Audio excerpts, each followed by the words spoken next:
Hello, everyone. Wow. Welcome. I was looking at me on the. I need to look this way. I need to look at you, but I can't. I won't be able to talk to you. I don't know how this is gonna work.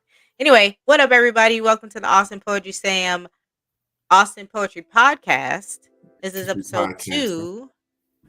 I don't know the title yet because we just started. So I'm gonna give people a couple of minutes to get in here and talk to us. What's up, Akeem Olaj? Hello, my love. How are Now, you? as I'm sitting here about to drink my lovely Essentia water and overachieving H2O, it gives me lovely alkaline, lovely pH balance 9.5 or higher.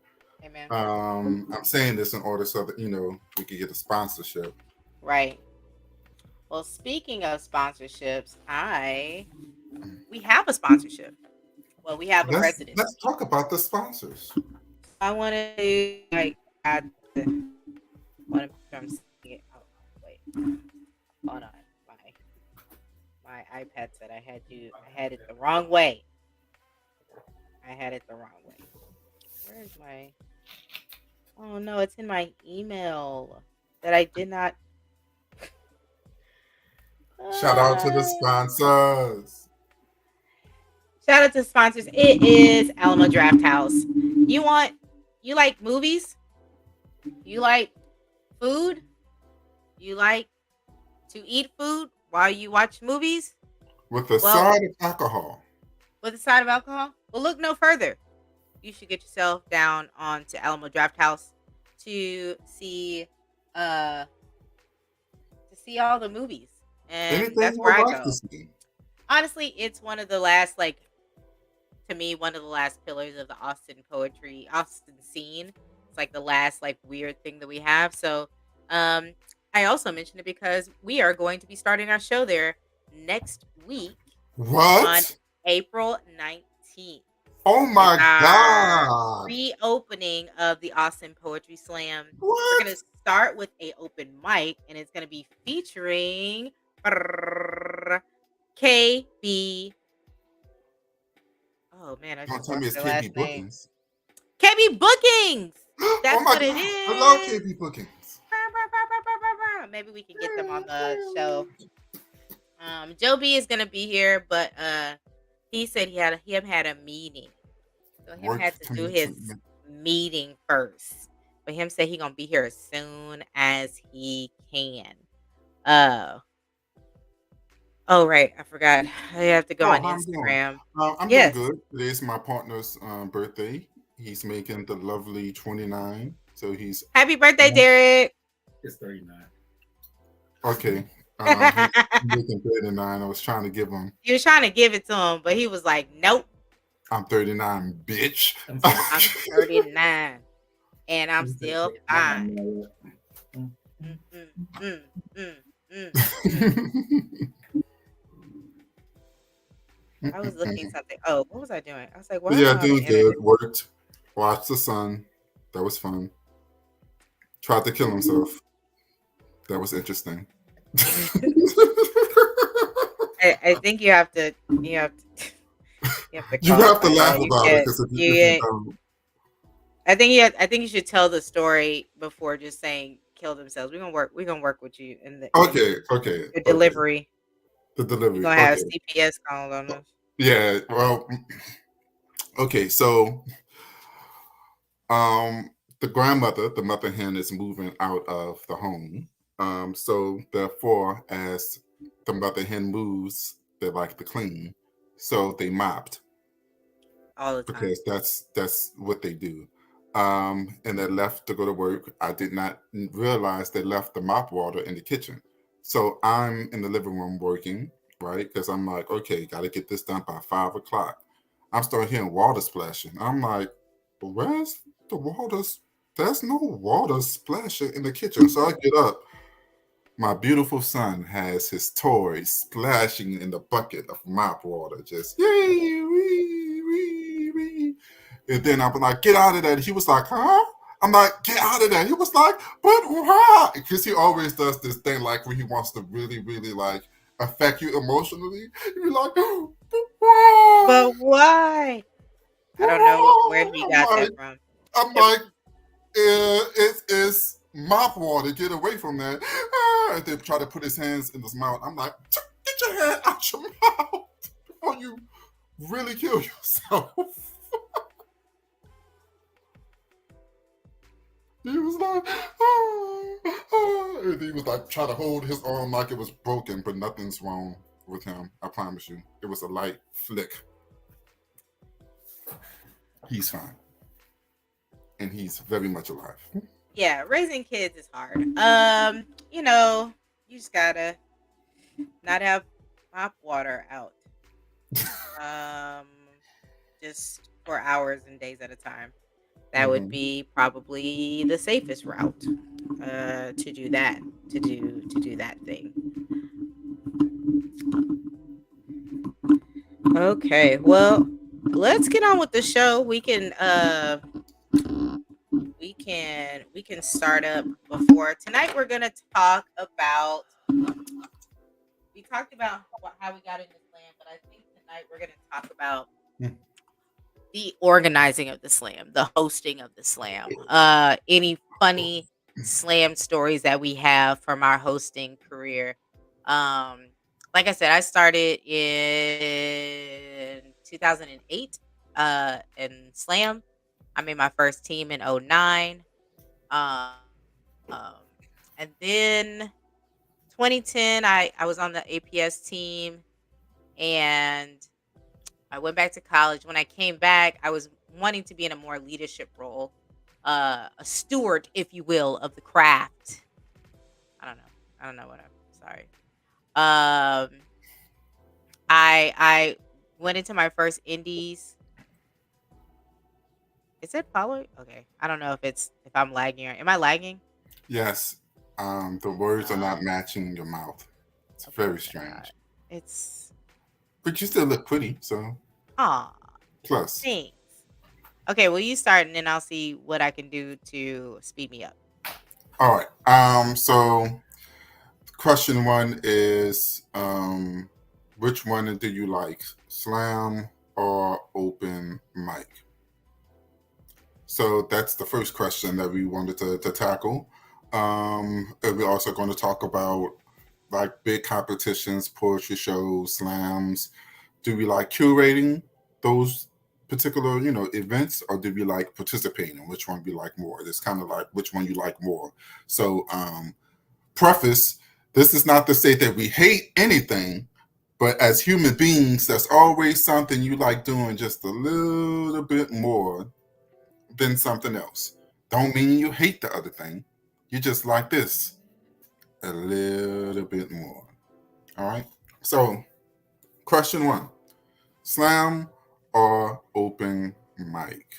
So, for those that don't know what the difference between the two, a poetry slam is an poetry show, a poetry contest of sorts, a gimmick to get people into the show to listen to poetry.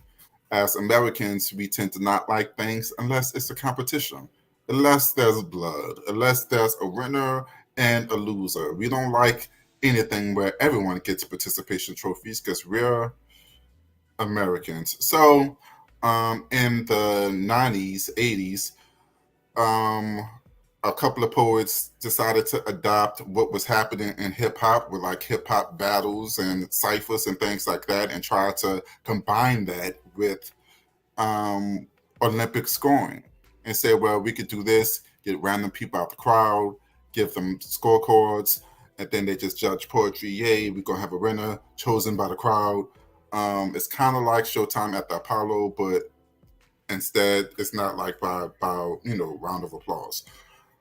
An open mic is essentially an a poetry showcase where it's crowdsourced. It's a crowdsourced poetry showcase. So whoever so happens to be there in the audience that have a talent, they have an open sign up list. You put your name up there. The host will call your name, and then you'll have 3 to 5 minutes to do whatever you like to do. Either you could, say good words of peace, talk about an event you have going on, sing a song, do a poem, tell jokes, Whatever you want to do with those 5 minutes is up to you.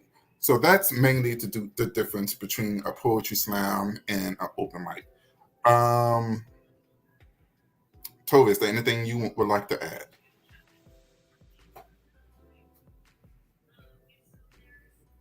Can you add anything? Yeah, yeah, right. Uh it's just delayed. I don't know how to, we're trying to figure it out. We're just giving you the content. At least is my voice the same meter as I'm speaking? For the most part. Okay, great. Well, we'll just have to go with that. Yeah, so you kind of broke up what slam was as opposed to open mics, right? That's what you did. Did I have anything to I did add? what an open mic was, and I did what a slam was. So, what do you think is the major differences between those two? Well, I mean, the major difference is like the competition part of it. So it's uh one open mic, you go up there, you do a poem, you do maybe two poems if it's not super long. You get praise.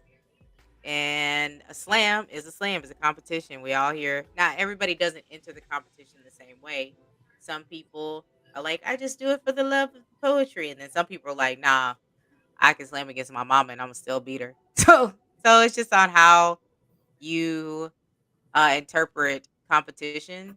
Um, but for me, I think at the beginning of my slam career, like I sought serious, like, validation through poetry slam, to say that I am a writer, that I am a good performer, and I come from a family of performers. So uh, shout out to Pops, you know what I mean, R.I.P. So, oh, speaking of, I'm so sorry. We lost a legend in our community. Um, we want to send much love and grace to Danny Solis family and all those that knew and love him. He was integral in the Austin poetry scene at the early beginnings, but he's been all over the place. And, there's no poet that hasn't been touched or known of Danny Solis. So, rest in love, rest in peace to Danny Solis before we start anything further. Um, If but you yeah, enjoy poetry slam today, I'm not saying shame on you for not knowing who Danny Solis is, because right. we don't have like an encyclopedia of poets or people that you should know in the history of poetry slam, which probably need to be fixed. No, not probably. It needs to be It did fixed. need to be fixed. Yeah. But there was an integral part in making sure Poetry Slam continue on to make it to wherever you're at today. So without those people in the 80s, the 90s, the early 2000s, Poetry Slam would not have survived to get here to 2023. So regardless of who, those people were, much respect and thank you for keeping the art form alive until we was able to get here and pick it up from you and pick up that relay. So much love and respect to his family. Our prayers and thoughts are with you during this time. Um, and it looks like I am the only person here right now because my lovely I'm here. co-host is having some connectivity issues. But we're going to I pretend I like it's tried not a thing. to. Oh, it looks better. So Oh I yes, tried you're synced. to uh close all the apps on my phone because I'm notorious. I'll keep 50 of them things on there. So I was like, let me just see if that helps, and it did. I do. It looks a little better. So Yes. yay, working as we work. Yes, it's. Ooh, ooh, ooh, ooh, ooh, ooh. Okay, sorry, I got a little excited.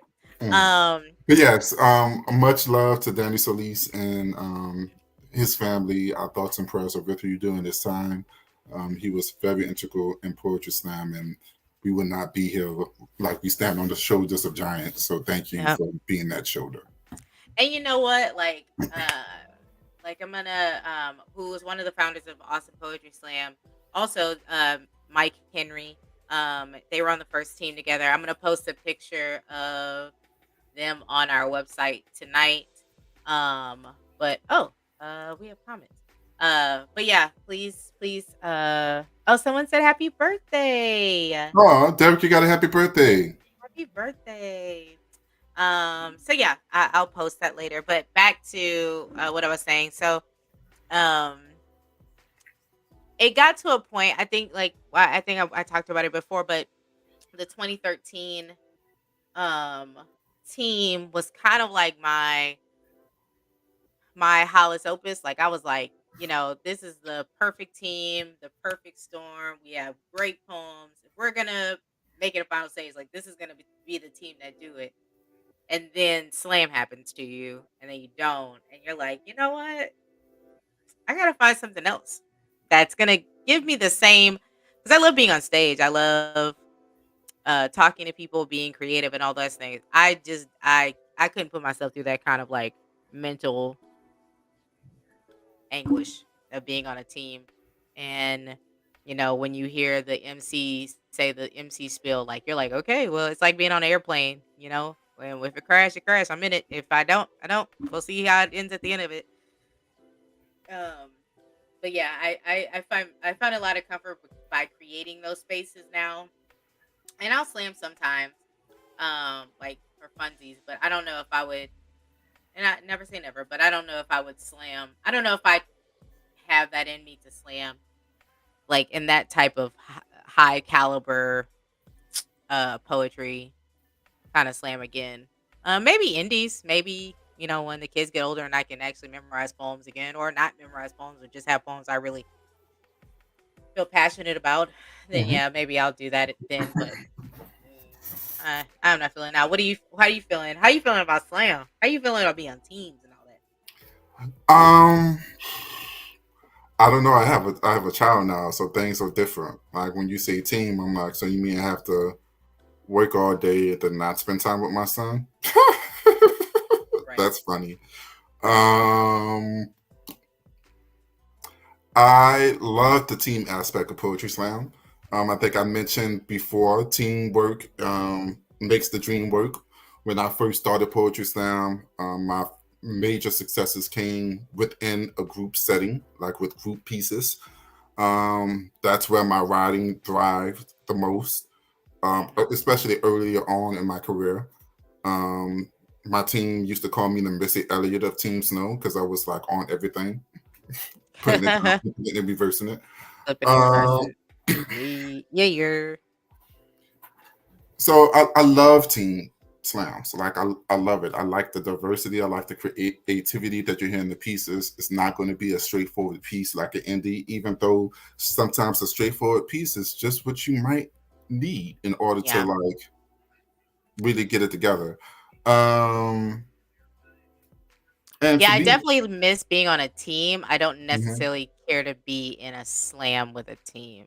Like if we um, just practiced and did poems and then performed places, I think I'd be fine. But like all of that hard work went to a slam, and I feel like it should have lived in like the Paramount. That like it could have been a play how we I did the feel like poems, the last slam team we did, we had some awesome poems. I felt like we should have at least did like a a showcase or hour something. show, Yeah. like an hour show with like narration between of like us narrating a story to connect poem to poem and performing it, because just the type of poems that we had was so wonderful and Do you so dope. remember? Do you remember? What team is it? With Jesse Parent. Shout out to Jesse Parent in Utah. And one year his team came to the slam with a theme. Oh So yes, they all do of that all the their time. yeah, so that's like their win, lose or draw. They have a theme. And I think the Hmm. year that I remember hosting one of their bouts, it was Athena. Athena was the theme. And so Mm. all of the poems had to do with like Helena, Troy, Athena, Greek mythology and stuff like that. And I was like, that's dope. You know what I mean? Like, Hmm. they, I think they got to final stage one year Yes, they doing did. that. I remember they Uh, did, and it really inspired me the next year to actually do a concept out for once. We did two of them, and it worked. I was like, "Oh, this is actually kind of fun and also terrifying." I didn't do it again, but oh, they were on team. Somebody just said they were team showcase. The one that says right, the no, I best remember them part of making it on being final stage one team. year. Yeah, but it was for a showcase. They weren't actually in the slam. I could have sworn that had made final stage. Nah. You remember Canada? Like Canada had a team that think they made it to a showcase as well, which is dope. Like shout out to our Canadian brothers and sisters up there. But Hmm. the poem was so weird. It wasn't bad. It wasn't like it was well written. It's just Oh, you talk weird for about the American. you are Alibaba poem. You are Yeah, you are Alibaba. It's yeah, stuck in my head. I yeah. can't forget it. I came like can pull up any kind of move. He's like the Rolodex of yeah, the Wizard of Oz set was great. Yes, I do Hmm. remember that. Jesse Perrin's such a great. He's like an example of a really great writer. Um, but his stuff is so grounded. Like he talks about his Hmm. kids, he talks about his wife, he talks about like things around him. But it's very very dope how he does it. So I agree. Um, they made the final stage at the regional competition with the Wizard of Oz set. Mm. Ah, I was yeah. like, I Shout know it out was to on final regions. stage somewhere. I'm like, it had to be. Lord. Man, those regional slams used to be crazy. So we used to have one and Team Snow came out. It was like six teams, but it was like Texas teams, so they're like six of the best teams that compete. And we were in the slam like qualifying because that and when we had PSI Poetry Slam, uh, You it, have to do something it called a win and you're in. yeah, I mean, all this for you to get international. So, but it was so um, convoluted on how the whole thing worked. Like you had to have two W's and two, or you had a W and an L. Or I can't remember. Do you remember like how? yes. So the win and your ends are so you could do a couple of different ways. You could do one on one, and then you guys do 8 poems, and then whoever wins out of both groups of four, that's like a two and an O, right? Or you could do a team. So if you have a team of three, then you have a first, a second, a third place. The first place would be 2 and O. The second place would be 1 and 1, and the third place would be O and 2, and so on and so forth. Yes, bring back Southwest Shootout for sure. Um, I heard there are talks. I heard there are talks about a possible bringing back of a poetry slam. Joaquin put it on. Joaquin Zatawato. I probably said that all jacked up. I'm so sorry. Uh, I sorry. will put your last name too, so I don't blame you. But he was talking about um possibly bringing it back to Albuquerque, which is where Southwest Shootout started. Hmm. So I wouldn't even though the actual trees and the atmosphere hate me in in I think that's Albuquerque. you. I definitely got really sick. My allergies was on overload there. Hmm. But I would not mind going back. It's beautiful there. The desert is beautiful. I'll just make sure I have all of the allergy medicine and eye drops, and I don't go out after dusk, and make Hmm. sure I have goggles. And yeah, it's great. It's great. It's fine. It's fine. You're We'll gonna do be it. great. You're gonna be great. You're gonna do It's gonna be fine. great. I ain't gonna compete. I know that Mhm. much because I'm gonna be. But I'm yeah, gonna so be you have to do serving. the when and you end, and then based on where you place is when you could register for nationals. And then nationals was a finite number. So once you reach a cutoff, there was no more teams.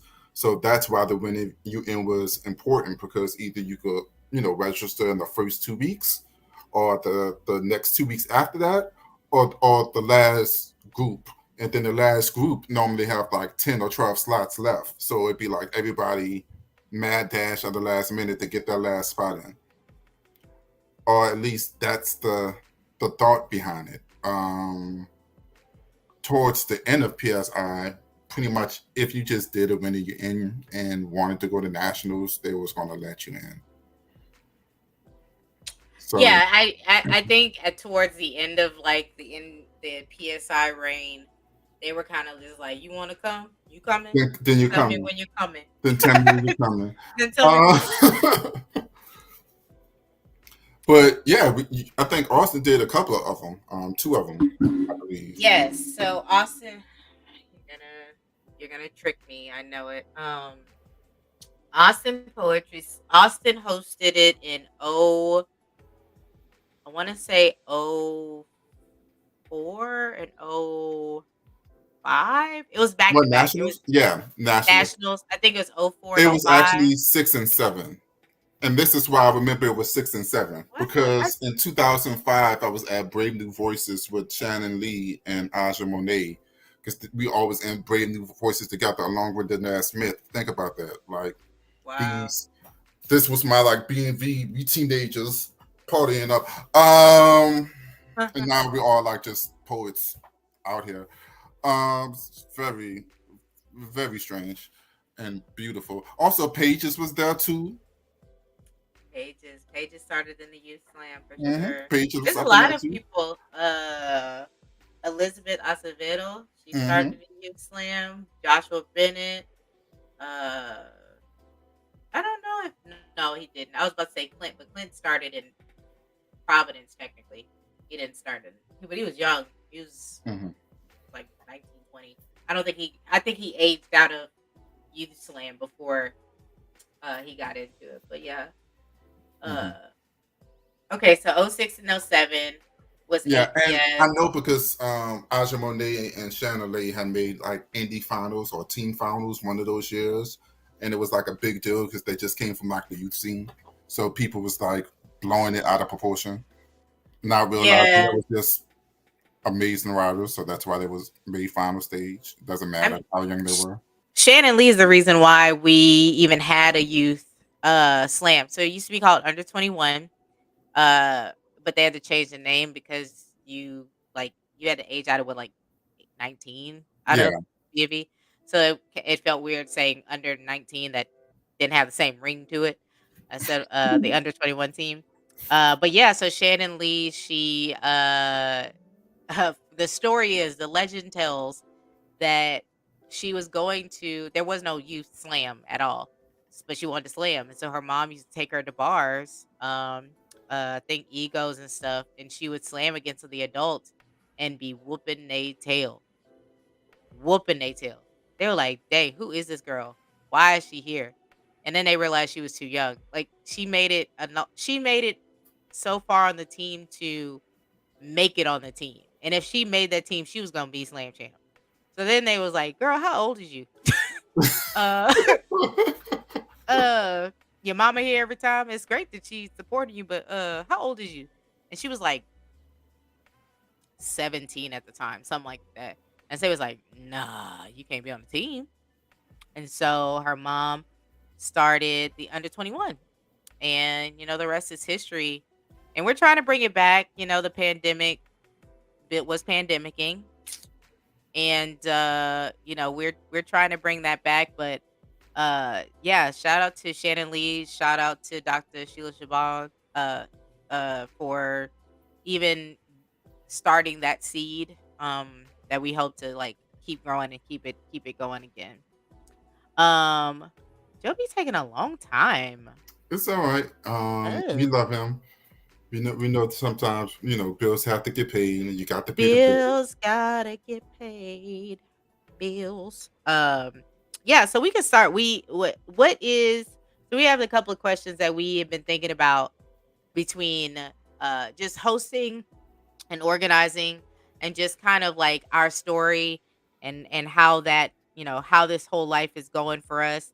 And I think the first question is, what do you like hosting better, open mic or slam? What do we like hosting better, open mic or slam? I'm gonna have you answer that question first. Hmm. Well, I really love hosting open mics for the randomness of it. I don't really know how the show is going to turn out. So I'm the type of person that like to write poems when I don't know how I feel because it's a discovery process. And the randomness and of how the show can possibly turn out is always lovely with the open mic.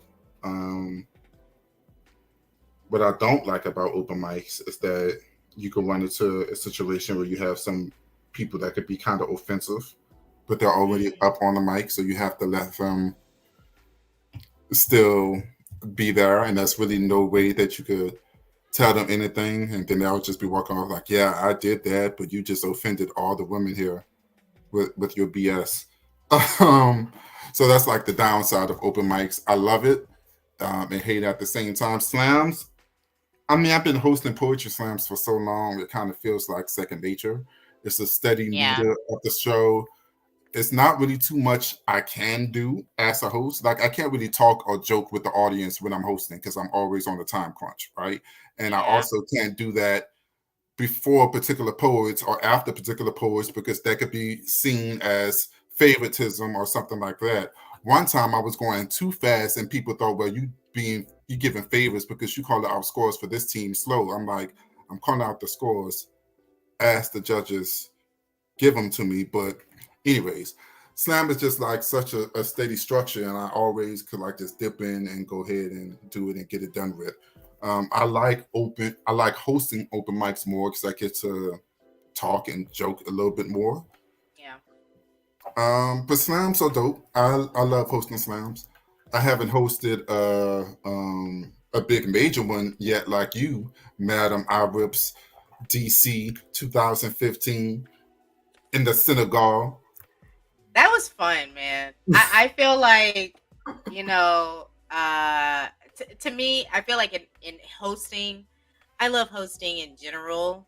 I like MC. I feel like if I could figure out how to get paid a lot of money to do that, which people do, I would totally do that. I would just Mhm. host things. I would host step shows. I would host drag balls. I don't know, just hosting anything. I like hosting Um, too. I've hosted fashion shows before. I love I it. just love It's it. so fun because you get to have that time on stage, but you don't have to have things super prepared.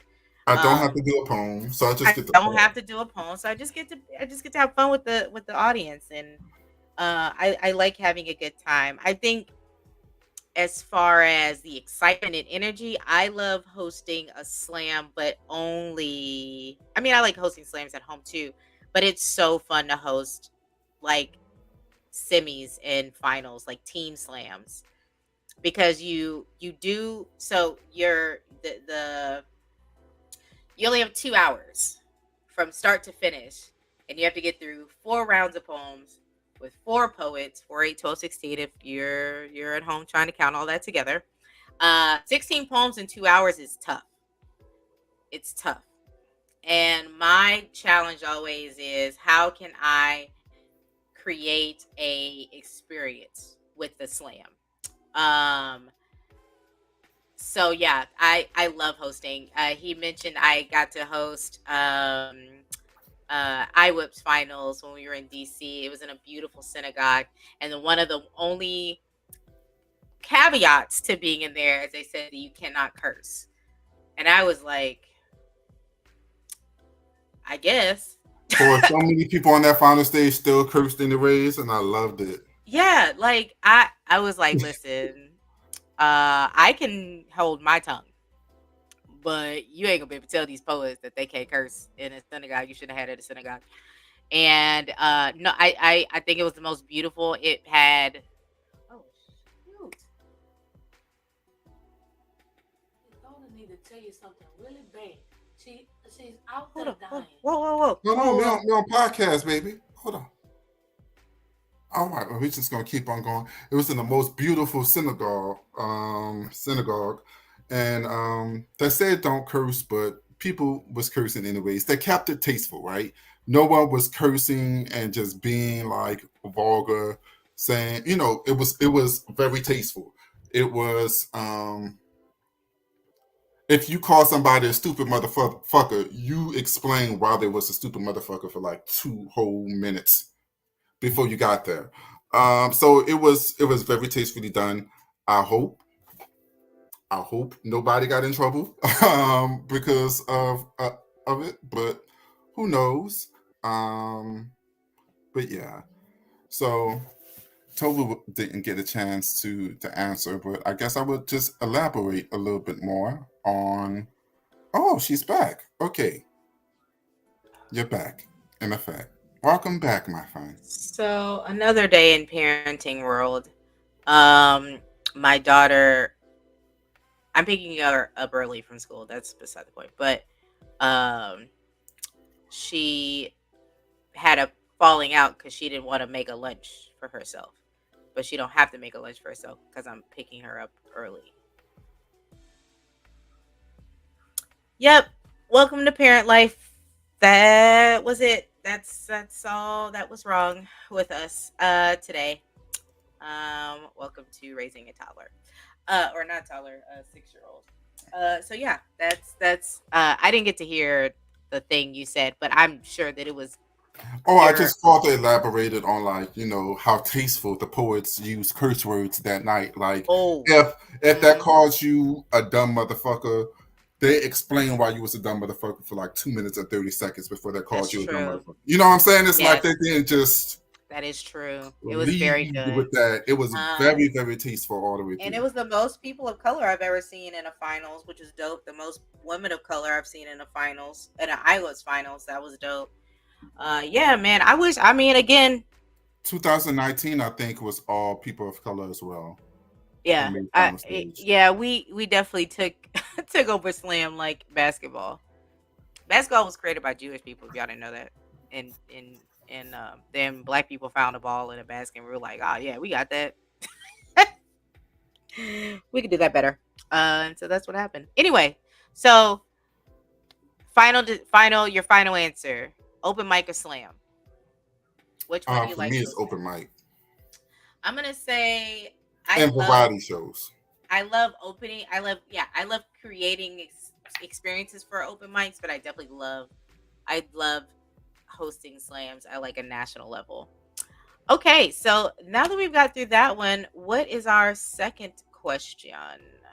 So, since we're talking about slams and big competitions like that, or shows or showcases, and we all have the special privilege of being behind the curtain of ours as well as being in front of it, we have curated and helped throw many nationals and local and regional poetry slams throughout our 10 years of being, artists. So, which one do you like doing more? Do you like making sure the poetry slams happen and putting them on for other people to come and rock, or do you like prepping with your team, or prepping by yourself, or getting your poems together and you going out there and you rocking yourself? So the question is, Do you do like I like curating? organizing? Hmm. Do we like organizing or performing Hmm. in slams? Hmm. That's the question. Sorry, I'm about Yes. to put it on the screen. That's why I am asking. Boop, boop, boop, boop, Do we like boop. organizing or performing in slams? Ooh, this is a good question. I am going to. Ooh. Um. Okay, I thought this was going to be an easier question than this, but it's kind of difficult. It's like, which one do you like more, right? It's like, it's I not like an like either or. It's which one you like a little bit more than I the other. like that I was able to create. So back in 2014, we in Austin we hosted Women of the World Poetry Slam, and I was the director of that. Um, I think I like that I was able to be in a part of creating a space for poets to perform, especially women to perform. Hmm. I don't know if I loved all the planning beforehand. It was a lot of, I had a great team, but it was a lot of me, and technology was not the way it is now. And it was a lot of work. It was a lot of work to think about, badges and tickets and venues and catering and just things that I didn't have to think about running one show a week. Hmm. Having multiple venues run at the same time, having DJs at all of them, um, having a space where Button Poetry was going to be recording, finding a hotel, and we had whilst on the drag. It's like on Guadalupe if you're from Austin, if you're familiar from Austin. Um, So, um, like all of the venues was in the same place, but the hotel was a little farther away.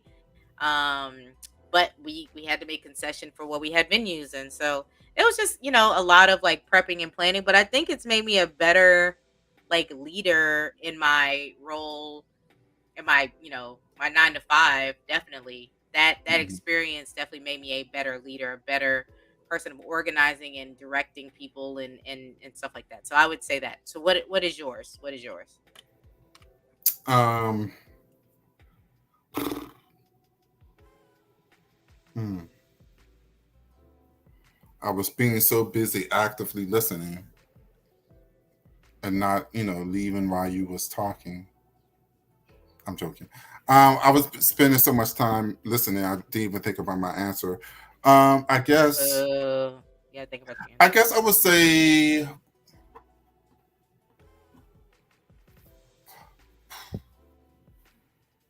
at this stage in my life, I would say I like curating more. But if you would have talked to me before I became a father, I would have definitely said I liked competing more. I've been curating poetry slams and coaching teams ever since I started. Um, the only reason I'm saying not so much performing now and more organizing now, because when I'm out of town and I'm performing, I miss being around my kids a lot. Like to the point where, like in the morning, and I have to go to the airport, I have a nervous breakdown and have to be like chauffeured off, and then I'm carrying that sad energy with me all throughout my show because I'm like I'm always missing something when I'm on the road. It's always something important that I'm going to be missing when I'm on the road, and it just fucks with me. So I haven't quite mastered that part yet. I think once I do, I might like performing more than curating. But at this particular moment on 4/12, 2023 at 8:42 p.m., I like curating and planning things a little bit more, especially now that we don't have an overarching umbrella like PSI. Um, or anything like that. I like to try to make sure that Poetry Slam events, national events, happen in some way, shape, or form. That's why in the past few years I've done IPS, International Team Poetry Slam, that was one congruent with um, the Women of the World Poetry Slam, which was done in Dallas with Candy and Dallas Poetry Slam. Shout out to Dallas Poetry Slam. Shout out to Candy. I also did Southern Fried 2013 in New Orleans. Um, and I Organized it. You yeah, organized organized it. it. Yeah. Organized it and competed in it, which was stupid. Terrible. Uh, It's terrible you even have to be put in that position. I remember somebody asking me when I was doing WALPs here, and they were like, "Oh, are you gonna compete?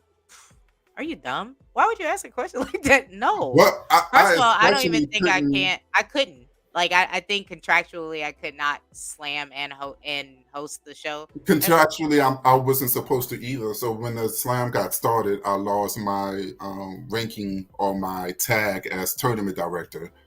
And it was oh like yeah, basically removed off the books, but I still had to do the tournament director stuff because everything was in my fucking name. So um yeah. Maybe one it was quite a day. feeling of emotion that I had with Southern Fried with that did that. Because I'm like, because like I was brought in last minute to like pull the slam like out my ass, and then first day I'm like, oh, so y'all couldn't like not have told me that before I was in front of all these people.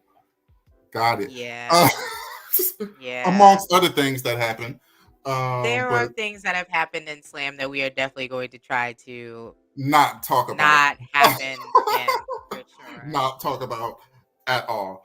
Um, so right now, I really like curating, but give me about another year or two. Once my son is up and at 'em and going to school, I'll probably be out here like, yeah, give me the mic. I have something to say. Yeah, I don't like yeah, the kids are really young, so I don't know where I will be, who I will be at that moment, and if that's something will still be a passion of mine to still perform in others. Like right now, I'm in a bag of like wanting to write for TV and film, wanting to write, continue writing plays. Hmm. So I'm kind of diving my energy into that and like keeping like my poetry pen strong by like still doing workshops and still doing open mics. I have a challenge of myself on Wednesday. We our show is going to be every Wednesday, Hmm. and so I'm going to try to write a new poem every, at least to open up the show. It may be great, Hmm. maybe not, but it'll at least get me to writing again and to open the Hmm. show. I think that that's one thing I want to, if you have like a resolution, is Hmm. to, perform or write a new poem or a poem, perform a poem, um, whether it's on paper or not, Hmm. to open up the show. So Yeah, you'll see that one. I have one working, cooking up, and you'll see that one on Wednesday, next yeah. Wednesday.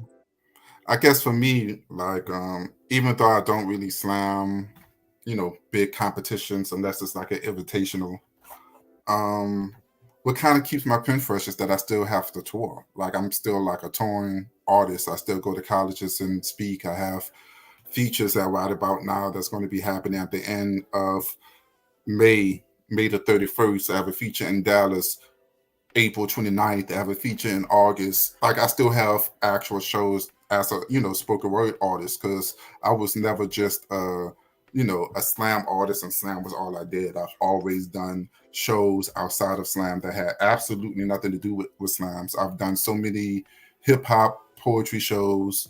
I've opened for so many artists. It's ridiculous. Well, the stages my poetry has taken me to, and I'm never going to be like, no, I'm going to stop it from putting me on stages completely. I'm just choosing not to devote myself to competing with my poetry and really being strategic and just making my poems good enough to where people would pay me for them and I could feed my children. That's Yeah, all. that's the goal. That's the goal. Yeah, I don't know if I will ever get to like again. I talked about this before. I don't know if I'll ever get to a place where I really want to slam again. Hmm. But I do love being in the slam community. Like, I'm just waiting for my kids to get a little older, and I think I want to. I think this is another conversation for another podcast for sure. But like bringing your kids to a national slam, don't eventually somewhere somehow. I'm not saying it's me, but eventually we will have another national organization. I don't know who's going to put together. Probably Safi. Safi's probably going to put together the next poetry It's league going to or be in whatever he Houston. wants to call it. Let's get ready. Um, I would love nationals to be in Houston. I think that it is one of the most beautiful, underrated places to have a national competition. I just think that they needed a Safi there. Like you need someone that understand those kind of pockets and how to bring people in a way we may have not had before. So I think it's gonna happen eventually. We are gonna Mhm. have a nationals. I know that it's been bubbling up. We're out of a pandemic. We outside now. PSI's been gone now. Since 2018. So what? Yes, 19, 20, 21, 22, 5 years. it's been They've been 5 years, dead. and people are itching. People are itching, and it's really hurting the national scene. It's hurting slam in a national way. Us not having a national because we have nothing to aspire to, nothing to, why are we slamming to get to a team? What is the team going to nationals? And now we don't have a nationals. Even like, I feel like even the regional slams don't get as much competition because the local scenes aren't, it's grassroots. This is a very grassroots kind of art. And so if the local scenes are not producing shows, then it's going to be really difficult for it to be seen in a national level. It's going to happen again. Not I don't see me doing it, but Mm-mm. someone is going to put that together and has had you know. One of the things that it will come back because my partner Derek, he always calls like national slams and stuff conventions, right? because that's Yeah, essentially that's what it basically what is. it is. Yeah, That's essentially what it is. So it's like, okay, so if we are all prepping all year to go to these conventions, it's kind of like working on your costume all year to go to Comic Con, right? yeah, Take out yeah. Comic Con. Where the fuck am I with my costume? Why even work on it? Right. Eventually, I mean, someone somewhere somehow, we do have a lot of the regional slams coming back. I know that there's a team slam in Laredo, or it's an indie slam in Laredo coming up. I know that there's one in San Antonio that's coming up.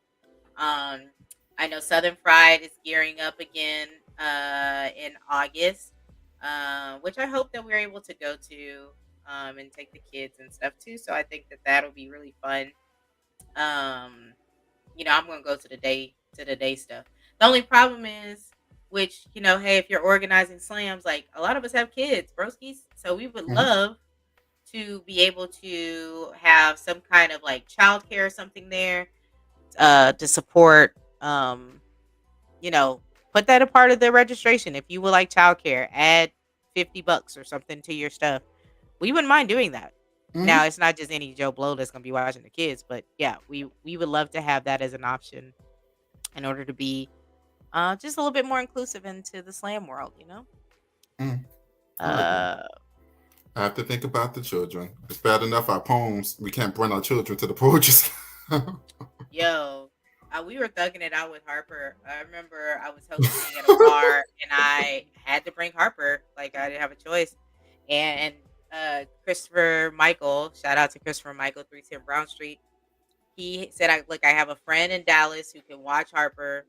She's gonna be fine. I know her, and I trust Chris.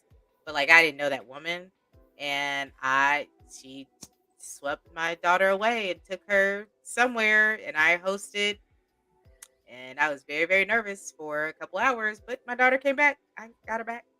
Nothing happened to her. But that's just all like a part of the community, and we'll eventually have, you know, and a lot of us are teachers, so I feel like a lot of like if you just hire a teacher and tell them, "Hey, I'm gonna pay you $200 a day, and you watch kids for like 4 hours, 5 hours," I'm sure that Mhm. somebody's gonna want to do that, or get somebody from B&V or somebody. Mm. Are they still even having B&Vs? No, right? That I don't know. Let me Google it right now. Yeah, I don't. I'd be I really have not interested to heard see if of we a still Brave have. New Horses Me neither. in years. In a minute. If anybody else knows, please put a comment and let us know if there's still B&B out there on the universe. Okay, so we answered that I one. Do we think have it's another coming. question? Wait. Yeah, it's coming back this year. First time since 2019 in San Francisco, July 20th to the 22nd. This year, B&V is coming back. Dope, dope, dope. Well, if you are in the San Francisco area in July, there's a Brave New Voices that's there. There's going to be amazing poets. But now theirs is a festival. Now, I Hmm. I think that we should get on that boat. The poetry festivals. That's what I would like to see it be more bit more inclusive. Um, I think I think that's gonna wrap up our night. Again, we are coming back. We are coming back April 19th. Doors open at 7. Show starts at 7:30. It is an open mic. Get your tickets. They are in every description box we got, every bio we got. Go and look for it. Um, They are posted on all our socials. Go all to of our just social pick one. medias. Just go to any. Just put Austin Poetry Slam in Google. I bet you it'll get you somewhere where you can go get a ticket. This show is going to be incredible. We're in our new venue, Barrel O Fun. Old Fun, Barrel Old Fun. That's why I like saying it. And it's going to be located in the Alamo Draft House in Bueller. In Thank the you view so, lot. so much for just rocking with us and being so supportive and being part of this amazing community of humans that we're just trying to do art. Just try to do art. That's it. Hmm. Um, I have a show tomorrow. Uh, Breaking Water with Torch Literacy Arts. Um it's going to be a poetry showcase and a panel about birthing and having midwives and doulas. And my son, I had my son in a birthing center. Um so I'm gonna talk about that experience. And I had a black doula. My midwife was white, but she was dope. And yeah, just talk about that experience and then do poems. And then my soror, my best friend, one of the love of my lives, Miss Doc is gonna be there tomorrow as well. So it's gonna be a good time, man. If you want to check out more information, go to austinpoetry.com. I put the link of the event in there. Although Joe Bizzle, Element 615 is not on here. He has his Book release. book release, which is going to be on the 15th. Did I say that right? It's on Sunday. That's the 16th. Sunday is the 16th. Maybe it's the Saturday. Okay, so then the 15th. Check out austinpoetry.com for the details for that. And then the show KB is featuring. We're gonna have. Oh, our books are out. Our books. Oh, okay. You tell them the things, and I'm gonna go get one of the. I'm gonna get the book to show. Okay. So the date for okay, let me look because I was actually looking up Joe B stuff and she was like, "Oh, come back." So pretty so Joe Bizzle has it posted. It's at 1 p.m.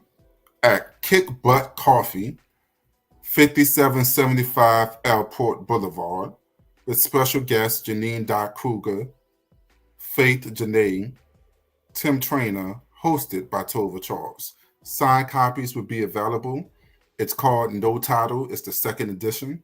Please come out and support my brother Joe for his book release. Other shows that's going on. Uh, Tova mentioned her show. I mentioned my show that's going to be at. Wait, I just want to make sure that it's absolutely correct because I don't want to mispronounce anything and then get my behind kicked off my show.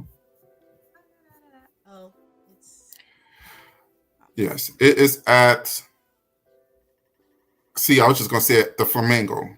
That's why I'm looking at it. It's going to be at the Flamingo Cantina, April 20th. That's at 515 East 6th Street, Austin, Texas. It's going to feature comedy by Bryson Brown, Lando Shepard, BJ the Barber. It's hosted by Joe B. And me, I will be providing poetry along with Cass Poetess. So if you where want is the that gonna be? that's going to be at the Flamingo Cantina on 6th Street In Austin? in Austin on the 20th. Doors open at 9 p.m., 21 and up only. That's a Thursday. Maybe I might be able to go. Might be able to get a babysitter. But bam! The Austin Poetry 35 is here. 30-day journal. It's super cute. You should definitely cop it. We're gonna have 15 of these to sell at the well, I'm gonna bring these to my feature tomorrow. So I don't know if I'll have any after that. But um you can either purchase these online, you can get them as an ebook for $6.99. You can purchase it through our shop. Also go to Austin Poetry and just go to the store and you'll see this. And it's $12.99. Or if you see me in person, you can buy it for $10.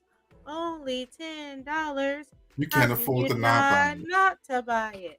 it. Okay, I hear people screaming, so we're gonna have to make way pretty soon. But thank you again so much. Thank you, Akeem Olaj. No I love problem. you Thank with you for all that having I me. am. And we will see you guys next Wednesday. The podcast live is still gonna happen. We just gotta figure out what day because now the show is on Wednesdays. So we'll figure that out. But we love you guys. We will see you later. Bye. Bye.